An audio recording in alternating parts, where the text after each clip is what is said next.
I want to through the evolution of the ANSI seismic instrumentation. I hope to illustrate where we have come from, what we have available, and some of the diverse uses of the instruments. I also want to open a dialogue of where we go next.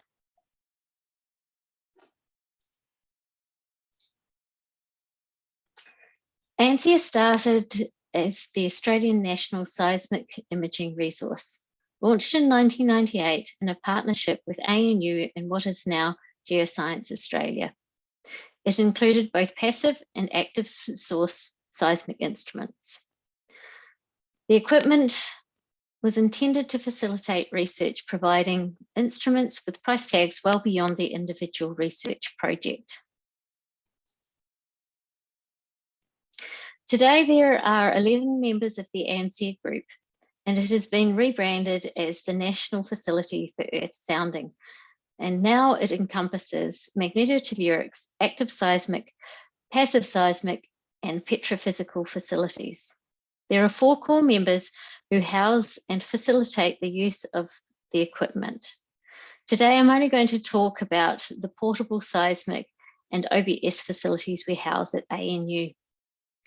Funding for this part of the facility is now largely provided by AuScope, and it is a facility worth more than $6 million, which is available for research.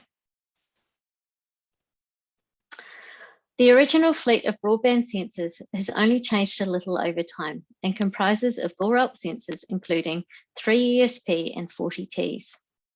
While these instruments are of a high standard, this part of our fleet is aging and is much less popular for field research as they are delicate and do not travel as well as the more modern part of our fleet.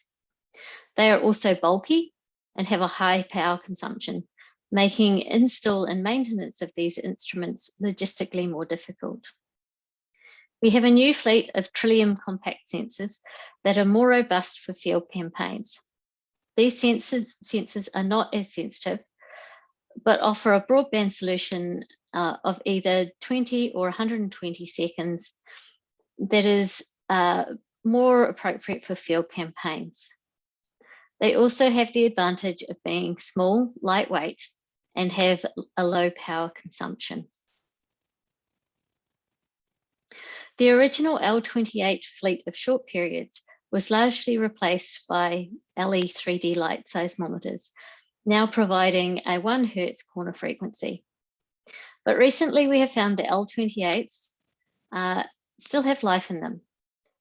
Both of these instruments have the advantage that they are robust in the field, compact and easy to set up with low or no power consumption. AuScope investments have enabled innovation and development of instruments that suit the Australian environment.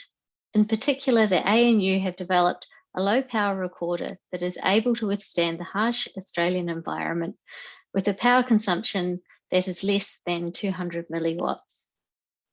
We have 2 models of this instrument. The older model is the LPR 200, which has a high capacity lithium battery capable of running for up to 4 months on battery alone.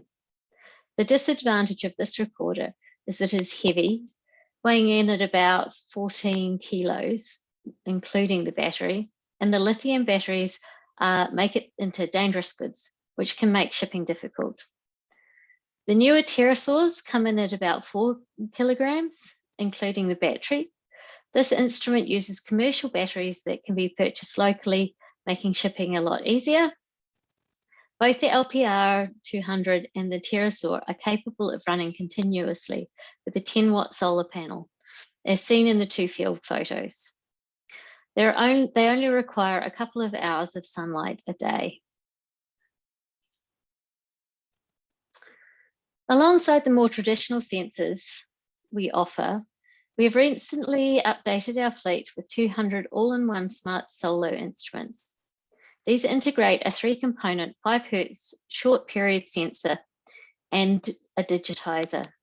They are robust, light and compact, and therefore ideal for projects where rapid deployment is key. They use lithium batteries So again, these require dangerous goods shipping, but they can record continuously for up to 30 days. AuScope has also enabled the purchase of ocean bottom seismometers. AuScope actually provides some assistance with these deployments, as these instruments have difficult logistics. Trying to line up the permits, the ship time, and the research grants can be difficult. Lastly, our newest investment is the Silixa IDAS. This instrument measures the strain along fibre optic cable using backscattered light. It effectively measures seismic signals along a cable up to 40 kilometres in length and is capable of making measurements along the cable at spatial resolutions down to 1 metre. Before I get into the current projects that the instruments are being used for, I thought I would just show you some of the deployments that have been used in the past to give you a flavour of what they have been used for. The top image shows the seismic data that ANSIA instruments have collected over the years that have been used mostly in imaging. But the variety of work these instruments are capable of is more varied than this. The short period sensors have been put to use to monitor marsupial moles in the centre of Australia. And more recently, they've been used to locate unexploded ordnance by the Air Force. And if you're interested in this topic, you should see Malcolm Sandbridge's talk. Much of the data collected by ANSIA instruments is now being made available on the AusPass data repository. Now I want to shift to look at current projects that the seismic instruments are supporting. The smart solar instruments have proven popular. Currently, they are split between two jobs. The first is somewhat experimental, with the 3-component sensors joining traditional 1-component sensors for a set of seismic surveys in the Canning Basin. The 3-component smart solos will allow shear waves, ambient noise signals, and earthquakes to be recorded alongside the VibraSeis truck. The second job is the Curnamona Cube, run out of Adelaide, where the downward-looking telescope and supersite concepts are coming together. This is a high-density, multi-technique geophysical survey of the Curnamona province. The Trillium Compacts are currently supporting 6 projects across Australia and Antarctica. From seismic hazard focus projects like the Swan Array in WA to helping us to understand lithospheric dynamics at Lake Eyre and in Antarctica. A less traditional project is looking at subglacial water beneath the Camber ice stream in Antarctica. 18 of the short period instruments are being used to look at earthquakes around the Lake Eyre Basin, and the remaining short period instruments are currently about to be deployed as part of the 20-kilometre station spacing of the Curnamona Cube. The OBS instruments are currently on their longest voyage yet. They were deployed last year on the Macquarie Ridge Complex in the Southern Ocean to look at the lithospheric structure of the region.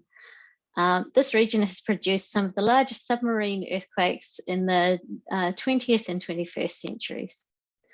Lastly, the IDAS is still being tested and benchmarked. So what does this mean for availability? Currently, we have almost all our equipment in use, with 9 different projects partnering with 14 different institutions. Lots of projects have been held up by COVID over the last 2 years, but we do expect to have 30 to 40 instruments a year become available again. If you are looking for instruments, it is always worth a discussion as we try to accommodate where we can. One of the conditions of use is the requirement to provide the data to the wider research community within 2 years of the end of the project. We do provide a facility to help with this, the AusPass data server. Robert Pickles' talk can provide you with more information on this project. The images on the data that is currently hosted on the AusPass website. Below it, there is a map of the users of the data from around the world.